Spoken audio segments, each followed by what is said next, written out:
71% पानी होते हुए भी धरातल पर पानी की इतनी जो भयावह कमी हो रही है, उसका कारण क्या है?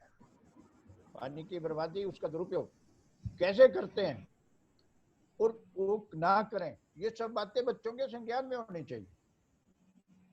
जब ये बातें उनके संज्ञान में होगी तो निश्चित रूप से वो खुद ही उसकी बचत नहीं करेंगे, उसे बर्बाद करने से नहीं रुकेंगे, बल्कि वो अपने घर परिवार के लोगों को भी समझाएंगे।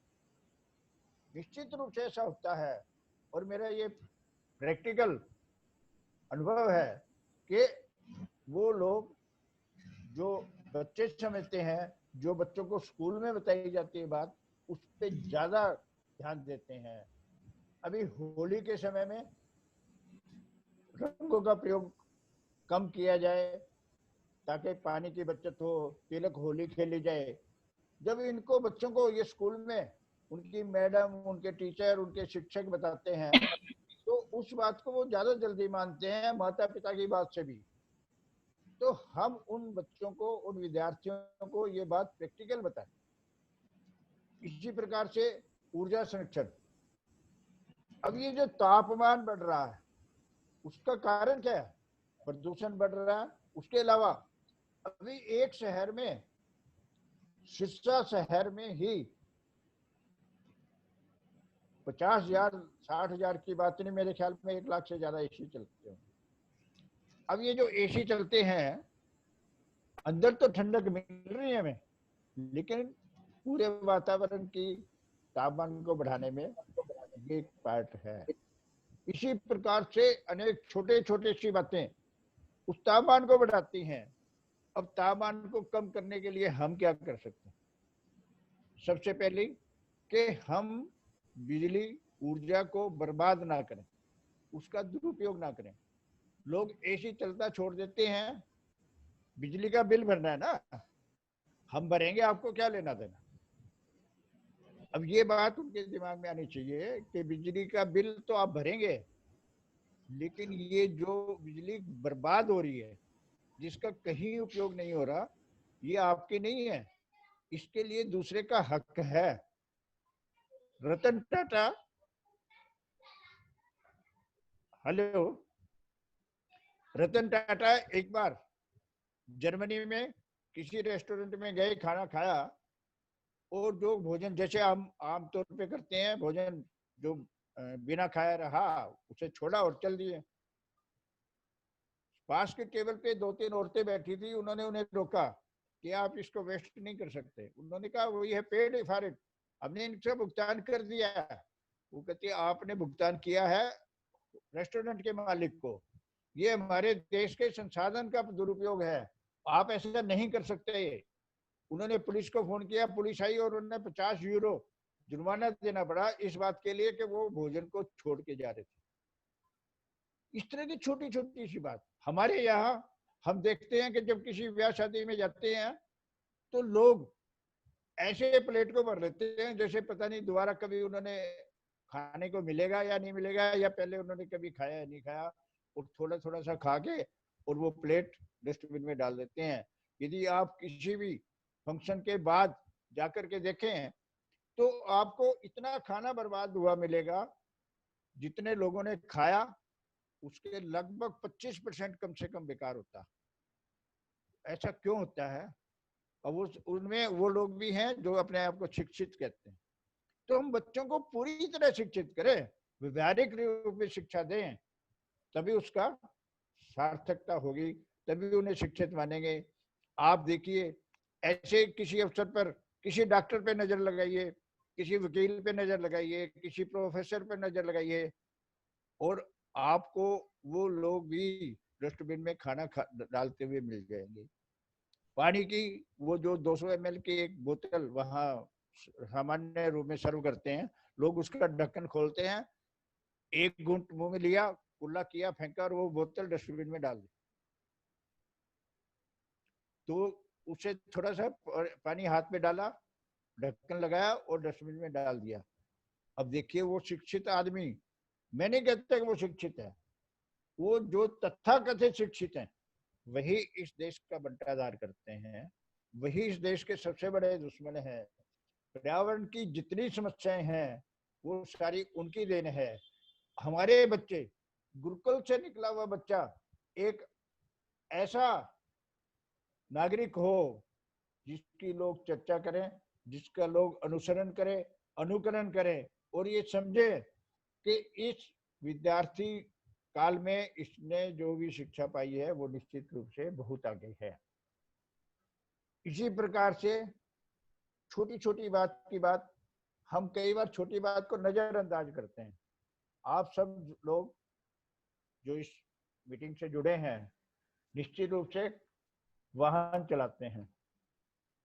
हम सड़क पे कई बार खुद खड़े होते हैं, देखते हैं दो गाड़ियां आमने सामने आ रही हैं, या हम गाड़ी चला रहे हैं, कोई आदमी सड़क पे खड़ा है, दो गाड़ियां आमने सामने आ रही हैं, बड़ी स्पीड में होती हैं, देखने वाले को लगता है कि ये गाड़ियां आपस में टकरा जाएंगे, एक्सीडेंट हो जाएगा। दोनों के ड्राइवर हल्का सा ब्रेक लगाते हैं और साइड से निकल जाते हैं। कभी आपने सोचा कि आपने ब्रेक लगा के जब साइड काट दी कितना समय लगा उसमें? 1 सेकंड या उससे भी कम का समय लगता। जो व्यक्ति उस 1 सेकंड के समय को चूक गया, अगले दिन अखबार में खबर होती है इतने लोग मारे गए। 1 सेकंड का क्या महत्व है उन लोगों को पता है। हम रूटीन में समय का महत्व नहीं जानते। हमारे हर विद्यार्थी को पता होना चाहिए कि समय कितना मूल्यवान है, और मेरा ये मानना है कि समय से अधिक मूल्यवान जीवन में कुछ भी नहीं है। जीवन में सबसे अधिक मूल्यवान जो चीज है वो केवल और केवल समय है। यदि हम समय का सदुपयोग करेंगे, समय का सही प्रयोग करेंगे, तो हम जीवन में हर फील्ड में, आप व्यापारी हैं, आप कर्मचारी हैं, आप व्यवसायी हैं, कोई अंतर नहीं पड़ता। जीवन सबका एक है। सोच यदि सबकी सकारात्मक होगी तो निश्चित रूप से हम स्वयं ही आगे नहीं बढ़ेंगे। मैं आपको एक बड़ी पुरानी बात बताता हूं। जब मैं 7वीं क्लास में पढ़ता था, ये लगभग 1960 की बात है, हमारे स्कूल में जैन मुनि आए और उन्होंने एक उदाहरण दे के बताया। एक गुरुकुल में 3 विद्यार्थी थे। गुरु ने उनकी परीक्षा लेने के लिए उनको कहा कि अब आप जा सकते हैं घर पे। अब परीक्षा कैसे ली जाए? उसने रास्ते में कांटे बिछा दिए और उनको कहा भी इस रास्ते से तुम जाओ। पहले ने क्या किया, अपना जैसे लॉन्ग जंप होता है इस तरह से पीछे गया और कूद गया। दूसरे ने अपने लिए कांटे हटाए, रास्ता बनाया और चला गया।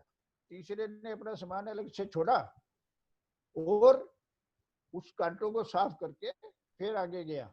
यानी उसने उस समस्या को केवल अपनी समस्या ना मानते हुए हर राहगीर के लिए ये समझा कि यहाँ से कोई भी व्यक्ति जा सकता है, उसको ये समस्या होगी, तो उसने वो किया। गुरु ने उन तीनों को बुलाया और पहले 2 को कहा कि तुम अभी शिक्षित नहीं हुए, तुम्हारी शिक्षा ये पूरी नहीं हुई। तीसरे को कहा कि तुम अपने घर जा सकते हो। वो उदाहरण जो उन्होंने बताया, उस 60 से लेके आज तक लगभग 60 साल में यदि मैं पैदल जा रहा हूँ सड़क के बीच में, कहीं कोई ईंट का टुकड़ा, कहीं कोई ऐसी चीज जो किसी को ठोकर लग सकती है, जिस पैदल चलने वाले को दिक्कत कर सकती है, मैं उसे साइड में करके ही आगे बढ़ता। वो शिक्षा इस तरह की होनी चाहिए कि दिमाग में बैठ जाए कि जो कुछ हमने सुना उसे हमने अपने जीवन में उतारना है। तो ये जो बातें हैं, कागज बचाना चाहिए, बेकार नहीं करना चाहिए, जल बचाना चाहिए, बेकार नहीं करना चाहिए। पढ़ते हैं ठीक है, हमें टुंटी खोलते पानी मिलता है, इसलिए पानी की कोई समस्या नहीं है। जिस दिन हमारी टुंटी में पानी नहीं आएगा उस दिन हम पानी की समस्या समझेंगे। ये जो भावना है, इस भावना से ऊपर उठाना उन विद्यार्थियों को अपने जीवन में। और आप जो सब लोग सुन रहे हैं इसमें शिक्षा से जुड़े लोग हैं, और आप एक बहुत अच्छा गुरुकुल शुरू करने जा रहे हैं। आप लोगों को ये बात विशेष रूप से ध्यान में रखनी है कि हम अपने गुरुकुल के हर विद्यार्थी को ऐसा बनाएं कि वो सवेर से लेके रात तक जीवन में जो भी कुछ हो उसको आनंद से जिए, समस्या पैदा नहीं करे, समस्याओं का समाधान करे और दूसरों को भी उसके लिए प्रेरित करे कि वो कैसे उसमें काम कर सकते हैं। मैं जब मुझे कोई पूछता है कि आप ये एक वकील होने के नाते और पर्यावरण का कोई संबंध नहीं है, मैंने कोई पर्यावरण पे डिग्री नहीं ली हुई, प्रैक्टिकली जो समाज की समस्याएं हैं उनको देख के, उनको समझ के मेरे मन में ये भाव रहा कि मैं इसमें क्या कर सकता हूँ, ये जो मैं क्या कर सकता हूँ ये भी मुझे किसी ने पढ़ाया नहीं, अपनी सोच से, अपने जो संस्कार मुझे बचपन से मिले, परिवार से, समाज से, उन सब के कारण तो मैं क्या कर सकता हूँ ये सोच के और मैंने ये बात शुरू की, काम शुरू किया, जो आज राष्ट्रव्यापी अभियान बन गया। तो हम हर व्यक्ति, आप में से भी जो लोग अपने जीवन में जो कुछ कर रहे हैं, निश्चित रूप से आप एक अच्छा काम शुरू करने जा रहे हैं, लेकिन सबसे पहले निष्पक्ष शासन, फिर अनुशासन। मैं जो भी बोलता हूँ, जो भी बात करता हूँ, सब बात पहले अपने से शुरू करता हूँ, अपने आप उस पर काम करता हूँ और फिर उसके बाद समाज को, लोगों को कहता हूँ। मैं ये कहता हूँ कि मैंने जो कुछ बोला, मैंने 1981 में ये तय किया कि शादियों में रात को भगना, शराब पीना और ये बहुत कुछ होता है, तो मैं रात को जहाँ फेरे होंगे, बारात जाएगी, उस बारात में नहीं जाऊंगा। मेरे अपने भाई की शादी फरवरी 1988 में थी, इसके बीच में मैं कई शादियों में नहीं गया। मेरे घर वालों ने तय किया कि रात की शादी करेंगे, तो मैं उस शादी में नहीं गया, अपने भाई की बारात में भी नहीं गया। एक सिद्धांत था, एक नियम था कि मैं रात को जहाँ फेरे होंगे और बारात जाएगी, आजकल जो सिस्टम है उसमें तो बारात जाती नहीं, बारात लड़की वाले लेके आते हैं, इसलिए वहां मैं जाता हूँ। लेकिन उस बात को जो मैंने कहा कि मैं नहीं जाऊंगा, उसको प्रैक्टिकली अपने जीवन में सख्ती से निपटा।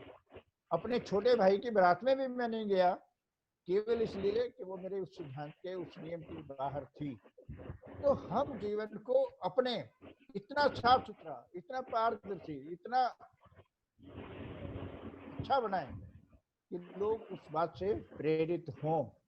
आप जो व्यवस्था करेंगे वहां, आपको भी उन बच्चों को जो बात कहना चाह रहे हैं आप, उसके अनुकूल अपने आप को तय करना होगा, अपने आप को ढालना होगा।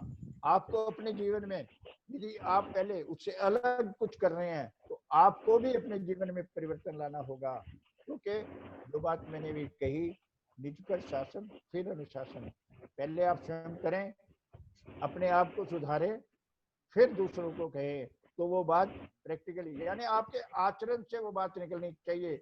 आपकी जबान से जो बात आप कह रहे हैं वो आपके आचरण में होनी चाहिए। मैं जो कुछ भी यहाँ बोल रहा हूँ पूरी तरह गारंटी से कहता हूँ कि मैं 100% उसका पालन करता हूँ, 99% नहीं। तो आप गुरुकुल चला रहे हैं, गुरुकुल बना रहे हैं, बहुत अच्छी बात है। मैं आप सबको बधाई देता हूँ, शुभकामनाएं देता हूं कि आप एक तरह नए काम करते हैं। मनोज भाई से जब से भी संपर्क हुआ है, अभी जो पहले यहाँ इन्होंने एक गुरुकुल की नींव रखी थी, मेरा सौभाग्य रहा कि उस कार्यक्रम की अध्यक्षता करने का मुझे अवसर प्रदान किया इन्होंने, और निरंतर किसी न किसी विषय पे बात होती रहती है। और ये बड़ी अच्छी बात है कि इस उम्र में कई लोग कहते हैं कि हम जब फ्री हो जाएंगे तब कुछ समाज सेवा का काम करेंगे, तब तो करने की इच्छा नहीं रह जाती, तब तक करने की शक्ति नहीं रह जाती।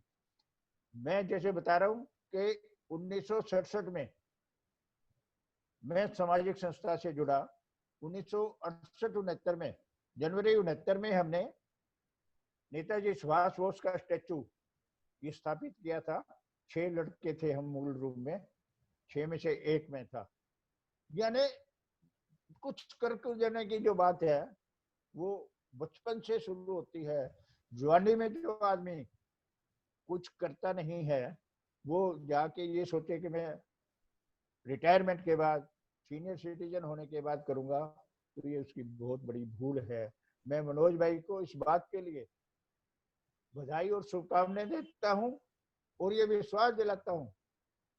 वैसे तो ये विश्वास उसे है, तभी वो समय समय पर मेरे पास आकर के अपनी चर्चा करते हैं योजनाओं की। फिर भी ये विश्वास दिलाता हूं कि तन मन धन तीनों से मैं उसके साथ हूं। आपकी टीम जो उसके साथ लग करके काम करना चाह रही है, आप सबको भी बधाई देता हूं और एक अनुरोध करता हूं कि जो भी काम करें पूर्ण मन से, आधे अधूरे मन से नहीं, जो भी काम करें पूरे मन से करें, पूरी तमन्ना से करें और एक मिशन को, एक लक्ष्य को जो निर्धारित कर ले, उसको पूरा करने के लिए सब काम करें, तभी उसकी सार्थकता होगी और आप उसमें कामयाब होंगे।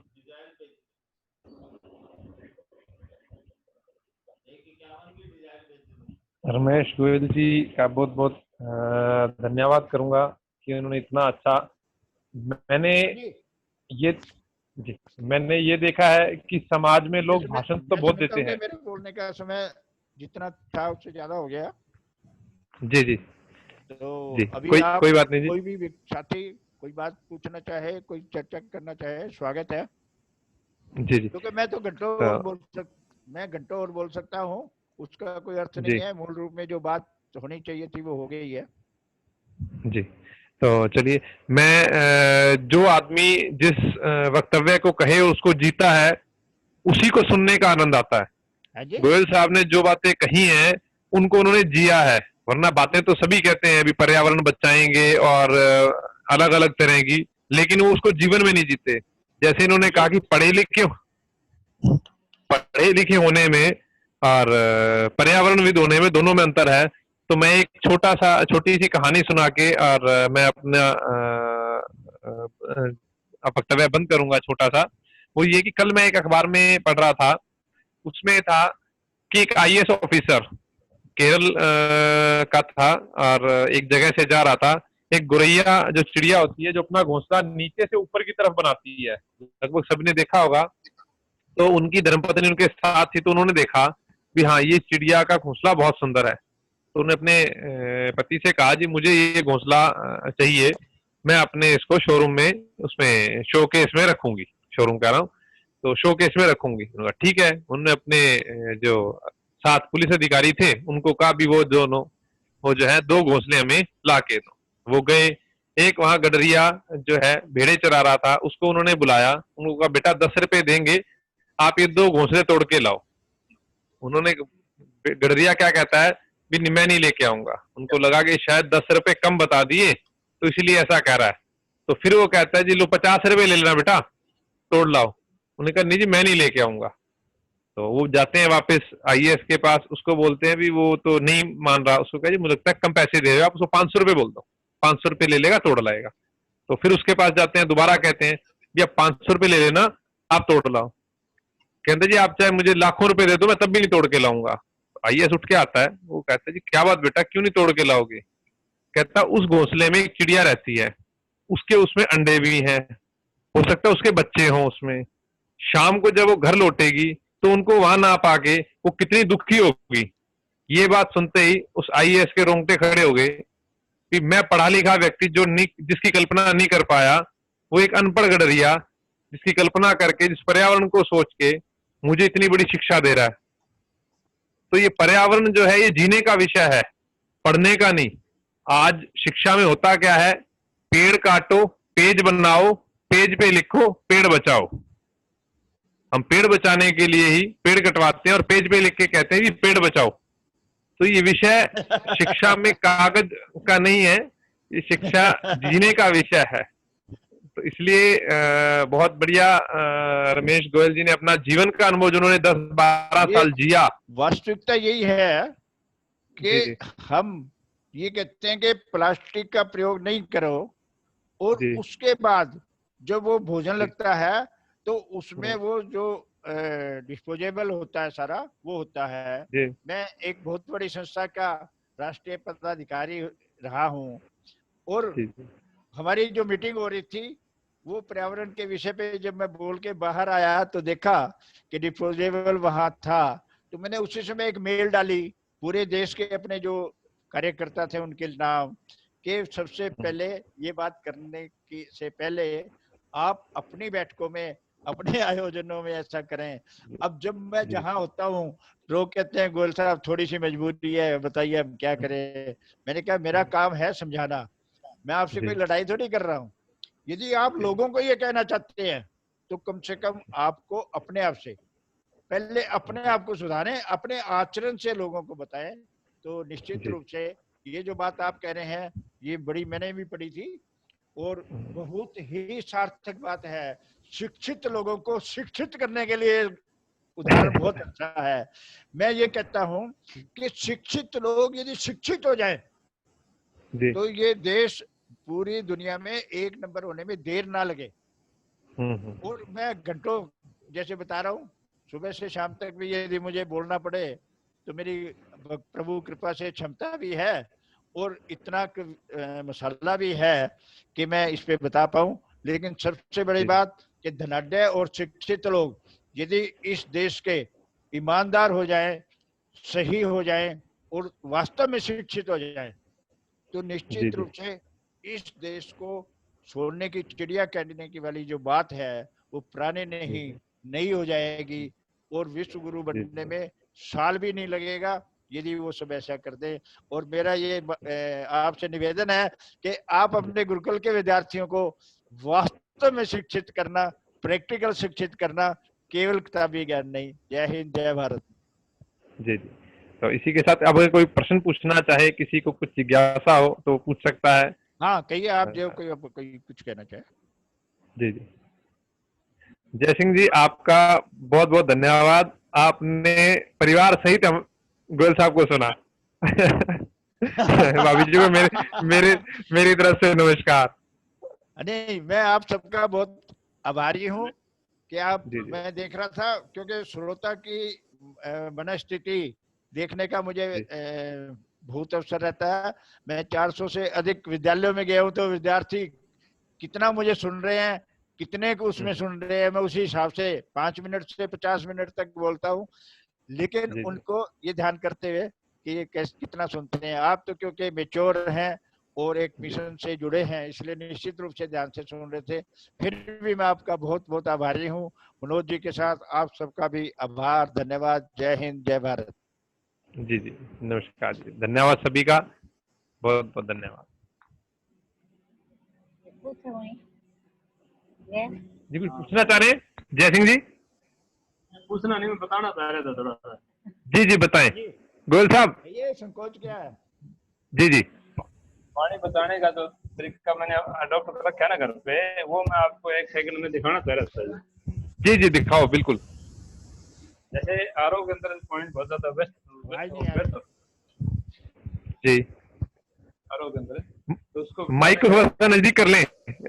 जय सिंह जी माइक को थोड़ा नजदीक कर लें, जो भी करता है ऐसे क्योंकि आवाज धीरे आती है उससे, इसमें नीचे चला जाता है ना।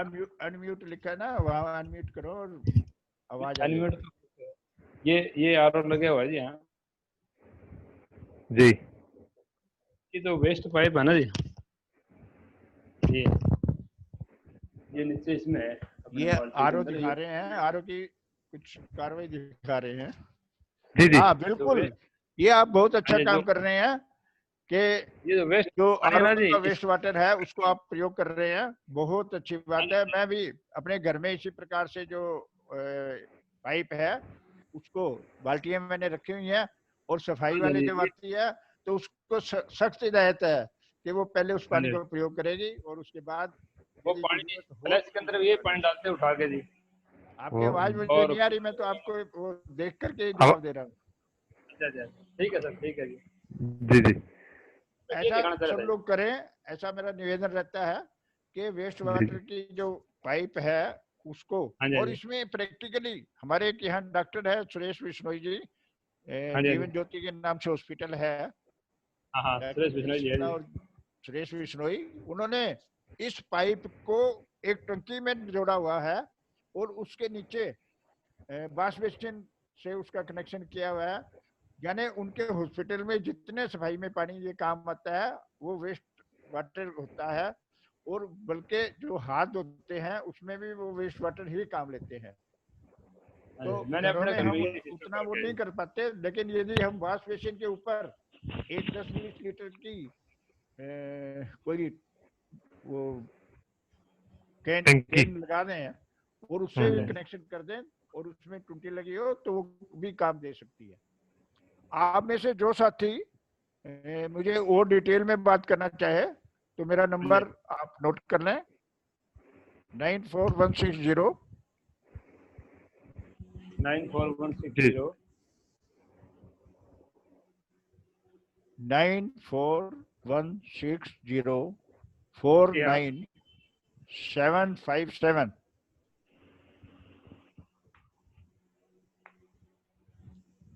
दोपहर में 2 से 5 के अलावा आप सुबह 10 बजे से रात को 8 बजे तक मुझे कभी भी बात कर सकते हैं। ठीक है जी जी।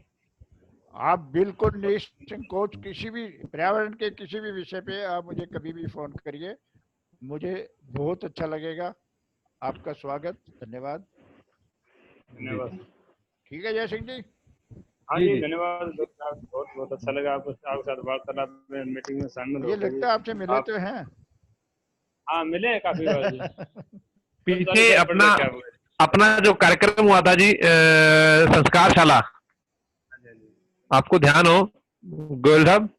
हाँ जी संस्कारशाला कार्यक्रम हुआ तो उस कार्यक्रम में थे जय सिंह जी साथ। हाँ जी हाँ जी। नहीं नहीं, ये सब लोग जो है जी।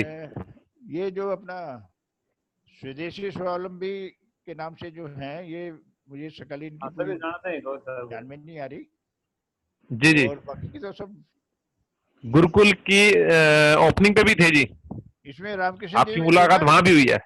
जी आज जी, चले गए? खोत साहब भी थे, वो चले गए जी बीच में। अच्छा चलिए, वो छोड़ गए बीच में। जी जी। असल में उन्होंने मुझे बहुत बार सुना ना, जी जी। तो इसलिए उन्हें लगा कि गोल साहब तो अपनी वो